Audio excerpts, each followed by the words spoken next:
جی ناظرین آداب، کیسے ہیں آپ؟ امید ہے اچھے ہوں گے۔ اللہ تعالیٰ آپ کو بہت اچھا رکھے۔ ناظرین آج کا ولاگ بھی بہت امپورٹنٹ ہے۔ موضوع اسرائیل، پاکستان اور پاکستان کی داخلی سیاست ہے۔ اسرائیل اس لیے کہ اسرائیل نے گریٹر اسرائیل کا ایک نعرہ لگا رکھا ہے، ایک نقشہ بھی دے رکھا ہے، وہ ڈسکس بھی ہو رہا ہے۔ لیکن گریٹر اسرائیل تو وہ کہتے ہیں نا شیر افضل مروت، بس اس پروگرام کو تو ختم ہی سمجھیں۔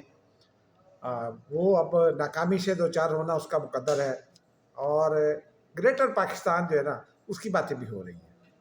اس پہ بات کریں گے۔ اس کے ساتھ ساتھ پاکستان کی داخلی سیاست ہے، اور داخلی سیاست پی ٹی آئی کے بغیر کیسے ہو سکتی ہے، کیونکہ بکتی بھی پی ٹی آئی کی داخلی سیاست ہے، لیکن اس وقت سب سے زیادہ پنجابی میں کہتے ہیں رولا مچایا ہے، یا سندھی میں کہتے ہیں گوڑ، اور اردو میں شور کہتے ہیں، تو بس وہ پی ٹی آئی نے مچایا ہوا ہے پاکستانی سیاست میں۔ اس پہ بات کریں گے، کیونکہ علیمہ خان صاحبہ جو ہیں وہ وعدہ کر کے مکر گئی، یہ بتائیں گے۔ عمران خان نے بھی ایک انکشاف کر دیا، علیمہ خان ہی نے وہ بتایا، اس پہ بھی آپ سے بات کریں گے۔ اب ناظرین ولاگ کا آغاز کرتے ہوئے پہلے گریٹر اسرائیل کے معاملے اور پاکستان کے معاملے کی جانب آ جاتے ہیں۔ آج ایک تو خوشخبری یہ ہے، اور عالم اسلام کو بھی، فلسطینیوں کو یہ مبارک ہو کہ ان کی 70 سالہ جد و جہد رنگ لے آئی ہے، اور اب فلسطینی ریاست جو ہے نا اس کا وجود کم جو ہے نا وہ باقاعدہ قائم ہو گیا۔ کیسے؟ برطانیہ، فرانس، کینیڈا، پرتگال اور دنیا کے چند دیگر ممالک، انہوں نے 21 ستمبر کے لیے اعلان کر رکھا تھا کہ وہ تسلیم کر لیں گے آزاد فلسطینی ریاست کو، اور گزشتہ روز ان ممالک نے تسلیم کر لیا۔ آج برطانیہ نے باقاعدہ طور پر فلسطینی مشن جو ہے وہاں، جو فلسطینی اتھارٹی کی نمائندگی کرتا تھا، اس کو سفارت خانے کا درجہ دے دیا، ون اسٹیپ اہیڈ کر دیا، اس کو اپ گریڈ کر دیا۔ اور اب برطانیہ میں اس مشن کے جو سربراہ ہے وہ برطانیہ میں فلسطین کے نمائندہ ہوں گے۔ یہ پہلا امپیکٹ ہے۔ حالانکہ امریکہ نے دھمکی لگائی تھی کہ جو ممالک تسلیم کریں گے فلسطین کو، ان کو وہ بھگت لیں گے، لیکن امریکہ بادوں کو یہ یاد رکھنا چاہیے کہ لوگوں کی آہیں لے کر کوئی ریاست پنپ نہیں سکتی۔ امریکی ریاست اور امریکی حکومت بھی آہیں لے رہی ہے فلسطینیوں کی۔ امریکی صدر کو یہ تو دکھائی دے جاتا ہے کہ 48 اسرائیلی جو ہیں وہ حماس کی قید میں ہیں، لیکن وہ جو 78,000 کے قریب فلسطینی شہید کر دیے گئے ہیں وہ ان کو دکھائی نہیں دیتا۔ ان کو درد ہے ان 48 لوگوں کا، لیکن وہ جو بچے جو بھوک سے مر رہے ہیں، بلک رہے ہیں، ان سے کھانا چھین لیتے ہیں وحشی اسرائیلی درندے فوجی، وہ ان کو دکھائی نہیں دیتے، لیکن ان کو وہ دکھائی دیتے ہیں 48 لوگ۔ حماس ان کو دکھائی دیتی ہے۔ حماس کی غلطی کی سزا کیا عام فلسطینی بچے کو دیں گے، بوڑھے فلسطینی کو دیں گے، فلسطینی عورت کو دیں گے؟ اور پھر اسرائیل ایک ناجائز ریاست ہے، قابض ریاست ہے، اسرائیل نے قبضہ کر رکھا ہے فلسطین پر، اور امریکہ اس کی پشت پناہی پر ہے۔ لیکن آج جو ہوا ہے، برطانیہ نے اور فرانس نے اور کینیڈا نے اور پرتگال نے باقاعدہ طور پر تسلیم کر لیا۔ اس کا مطلب ہے کہ ان 4 ممالک میں فلسطینی مشنز جو ہیں وہ فلسطینی سفارت خانے ہو گئے۔ اس کی باؤنڈریز کیا ہوں گی، وہ کہاں سے شروع ہوگا، کہاں ختم ہوگا، دارالخلافہ کون سا ہوگا، فلاں کیا ہوگا، حکومت میں صدر کا عہدہ ہوگا، وزیر اعظم کا عہدہ ہوگا، پارلیمان ہوگی نہیں ہوگی، یہ سب اب بات کی باتیں ہیں۔ لیکن جو خوشی کی بات ہے کہ وہ عالمی ضمیر جاگنا شروع ہو گیا اور فلسطینی ریاست قائم ہو گئی، نمبر 1۔ نمبر 2 یہ کہ اگر پچھلے دنوں ظاہر سی بات ہے اسرائیل نے تو اب تک فلسطینیوں کی نسل کشی جاری رکھی ہوئی ہے، غزہ میں بھی اور دیگر جگہوں پر بھی وہ کرنا چاہتا ہے، اور وہ مقتل پر تفریقہ بنانا چاہتا ہے امریکہ کے ساتھ مل کر، اور امریکہ اس کے ساتھ مل کر مقتولین کی قبروں پر تفریقہ بنانا چاہتا ہے۔ یہ ہے ان کا ایمان، یہ ہے ان کا ضمیر، اور اس ضمیر کو چیلنج کر رہا ہے اب یورپ، اور اب پھٹا پڑے گا تو یورپ امریکہ کا پڑے گا، کیونکہ انہوں نے آغاز کیا ہے۔ لیکن گریٹر اسرائیل کا منصوبہ ان کا وہ بقول شیر افضل مروت بڑھ گیا۔ اب گریٹر اسرائیل نہیں ہو سکتا، حالانکہ اس میں جو سعودی عربیہ کے بہت سارے حصے بشمول مدینہ منورہ کے حصے بھی اس میں شامل کیے گئے تھے، اس میں شام اور عراق، لبنان اور بہت سارے ممالک کے حصے شامل کیے گئے تھے، لیکن اب وہ اس کی گنجائش اب کہیں نہیں رہی۔ یورپ فلسطین کے خلاف کھڑا ہو رہا ہے، ایک اس کا امپورٹنٹ پہلو یہ ہے۔ اور مزے کی بات یہ ہے کہ اگر آپ تاریخ میں جائیں تو برطانیہ عظمیٰ کا ایک بڑا ایک رول رہا ہے یعنی جس طرح برطانیہ مسئلہ کشمیر کی ماں ہے، اس طرح مسئلہ فلسطین کی بھی ماں ہے، جمہوریت کی بھی ماں ہے، لیکن ان دو مسائل کی بھی ماں ہے۔ لیکن اب وہی برطانیہ جو ہے نا، اس نے جب یہ تسلیم کر لیا تو اس کا مطلب ہے کہ اس نے اپنی ماضی کی غلطی تسلیم کر لی، اس کو ویلکم کرنا چاہیے۔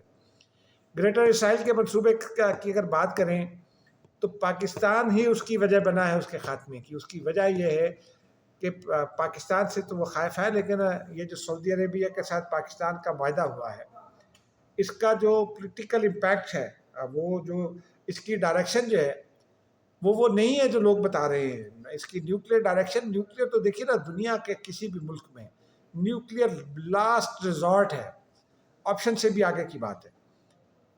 نیوکلیر کا استعمال ممکن نہیں ہے آج کل کی دنیا میں، لیکن یہ جو سعودی عربیہ، ظاہر سی بات ہے، روضہ رسول ہے اور خانہ کعبہ ہے، ان کی حفاظت تو ہر مسلمان کا فرض ہے نا۔ تو وہ مسلمان، پاکستانی بھی مسلمان ہے، اور پاکستانی مسلمان کا تو جذبہ بھی ذرا مختلف ہوتا ہے، خاص طور پر فوجی کا، تو وہ وہاں بھی حفاظت کریں گے، لیکن سعودی عربیہ کا دفاع جو ہے نا وہ بھی پاکستان کرے گا۔ اور یہ ایگریشن کی صورت میں جواب دیا جائے گا، جو فوجی جواب ہوگا، وہ سفارتی جواب ہوگا، وہ ایگریشن کی صورت میں دیا جائے گا۔